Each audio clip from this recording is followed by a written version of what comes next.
Welcome back to This Week with the Geek.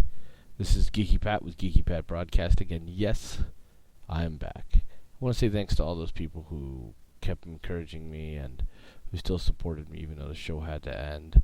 It did stop about a year back because of my job at the time, and things were just going bad for the company I was working for, and it was just the writing was on the wall, so I switched to a really great company, which I won't say on the air here, but great company, and I was slow to get back to even wanting to do a podcast or blog of some sort. And then my friend DX Don Mega, his show Am I on the Air, really inspired me. It let me want to, how do I say it? It made me think about my voice and what I wanted to say and things that I want. And his show is very structured, and I'm not that kind of guy, but his show is very structured. It's great. It's miontheair.com. It's a one-stop shop for entertainment news. And this is just kind of a geek rambling on every week. And so I was 30 minutes before. Now I'm going to go an hour, and I'm going to try to do it every other week or whatnot. I'm working with another friend of mine, and we're going to try to get this work so we have a more structured show about gaming, PC gaming, Xbox gaming, that kind of thing. So, yeah. But we'll get more into Red Dragon Radio and all that later on in the show. But right now, I just want to thank everybody who supported me and who are here for me. And let's just get going. For those who don't know, this show is just kind of me rambling on. So, one thing I want to talk about is a game that I've been playing called Smite. Smite's a great game. It's a MOBA, kind of in a Dota 2 style. I didn't like League of Legends, and the new DC one, even though I'm a big DC fan, doesn't really resonate with me. It's that top-down view, and everything's so hard to control and rushed, and it's not the thing I want to do. This one's more like a World of Warcraft view. It's like from behind, and you're kind of more personal in the battle. It's really good, and right now they have like a god pack that's like $39. You get all the gods from now and any gods in the future, and I bought it, and it's super cool. Me and my friend Bobby play it, so it's pretty exciting, and I'll put some information about Smite. Everything I talk about, I'll put in the information. I'll put in the notes. You'll be able to get to our show now at geekypatbroadcasting.com. Just click on the This Week with the Geek, and you'll see that there. We'll have some other affiliates and stuff we'll talk about here shortly. So, back to Smite though.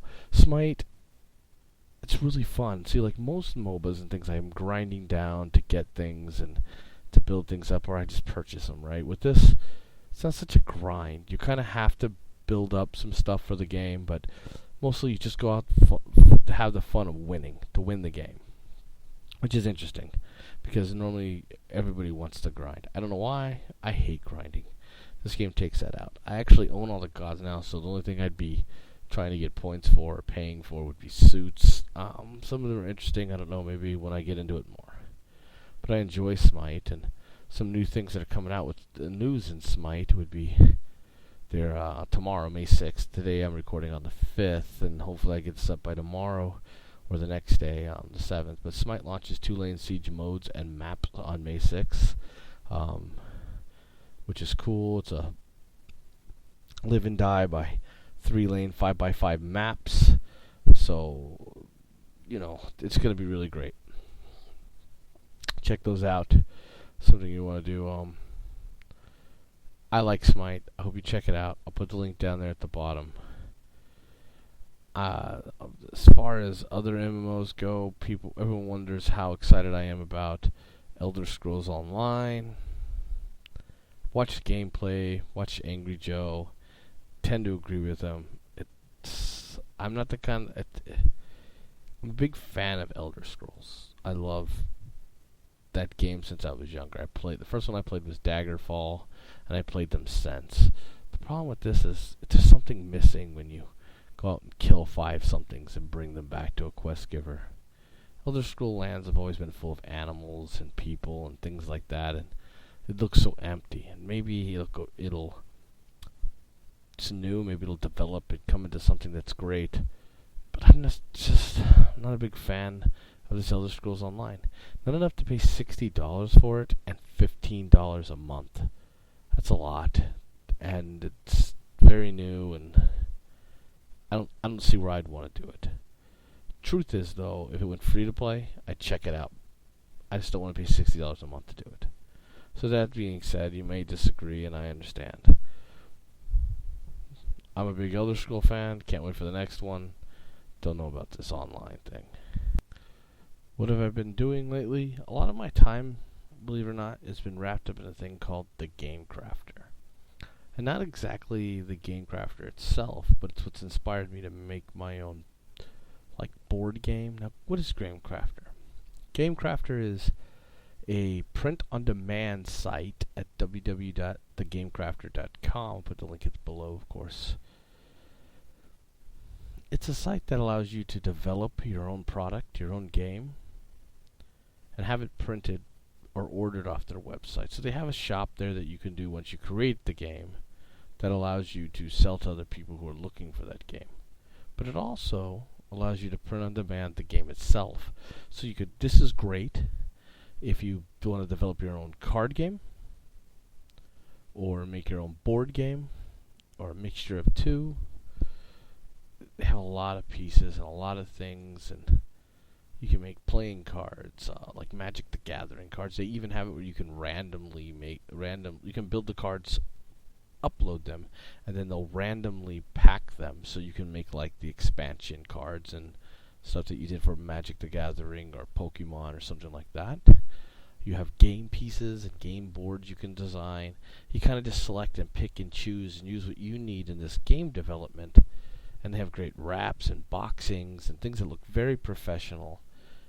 And you can build your own board game. So if you're interested, or always have been interested, like I have been, in building your own board game or card game, or both, your own Monopoly, your own deck of cards, with 52 face cards, just for your own poker buddies. You want to put each one of their faces on the back of the cards or something crazy like that.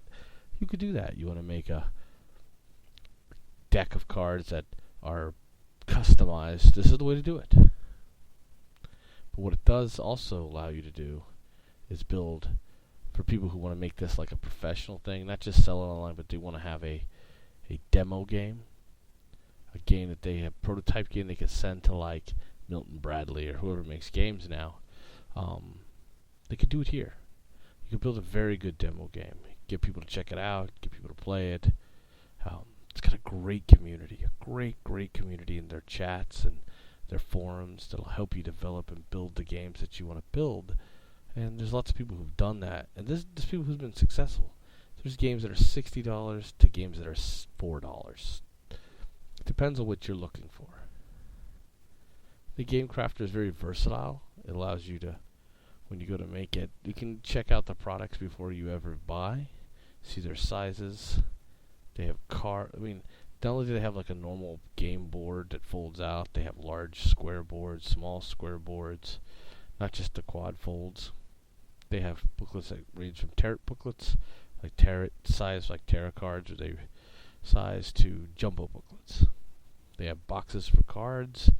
They have bags. They have pieces. They have instruction manuals, instruction sleeves, mats that can be used as boards. It'd be easier for you to see what I'm talking about by going to the website, going to the top, going to make games, pick products, to see what there is. It's awesome, and they're always adding more and more, and it's getting more sophisticated, but simple to use. I use GIMP. Help me develop my board game and my pieces, and I'm artistic, so it's easy to do. But you could hire an artist to do this. Fairly cheap in some places. Get a couple $100 and you can do the whole board's art, pieces art, so forth. But if you have some artistic value and want to use GIMP or Photoshop, you can get this done yourself. What have I been working on with it? That's what I started off with. I've been working on a Civil War game.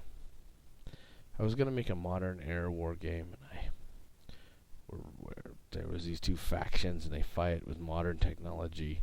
And as I started to build the game and I started to test this kind of system that I can't go into right now, but there's a military system that I came up with that's kind of different than any other game that's out there, but kind of borrows from other games.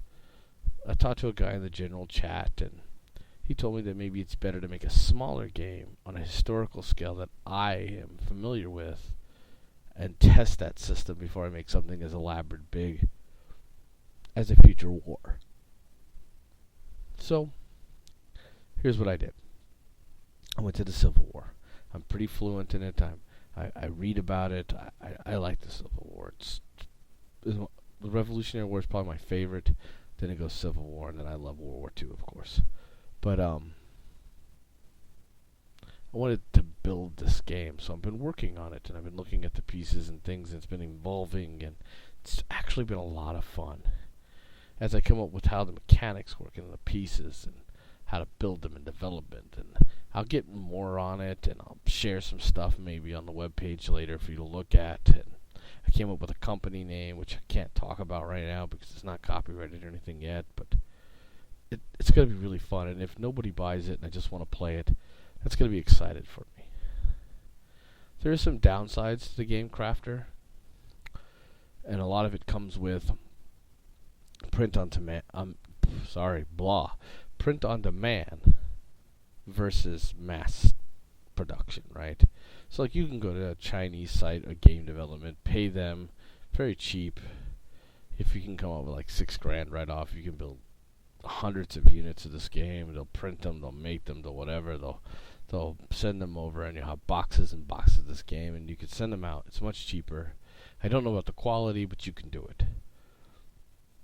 Print on demand is a little more pricier per unit, per game piece. I mean, not piece, but game. Like the whole game, the developed game, card, box, whatever you build.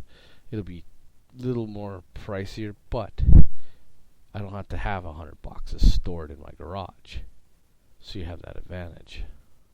Also, you can only use giant runs in these kind of things. Even through Canadian printing and some of the other options that you have if you don't want to go Chinese, you'll have these large stocks. So one thing I can do with the Game Crafter is I can build that demo game. That I can build the game as much as I think it can be, have it sent to me, and I could demo it and play test it and play test it and play test it. What I can't do you can't really do that if you're ordering 10,000 units, 900 units, 500 units. You'll have all these games that aren't playable because you weren't able to play test them.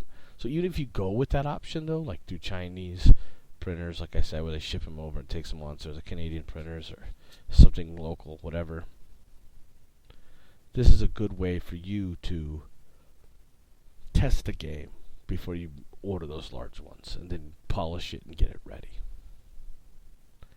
Game Crafter, I think, not only does it allow you to be creative, like I said, there's game pieces that are professional game pieces.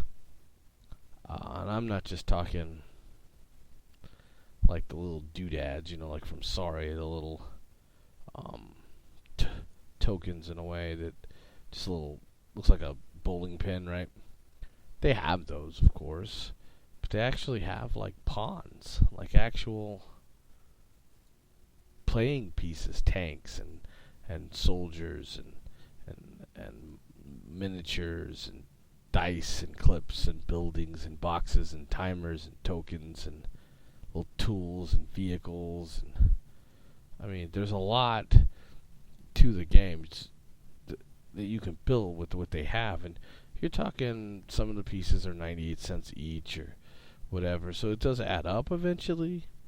But if I wanted like a Risk type game and I didn't want to build my own little squares like they do in tactical combat games, I wanted actual pieces like a Risk. They're like 25 cents for a horseman, or an infantryman's 11 cents. And it adds up when you have 50 or 60 of these, but you could build a game for under $30 very easily, even using very detailed pieces. You can even have customized dice. You can add bags and metal pieces and wooden pieces and vintage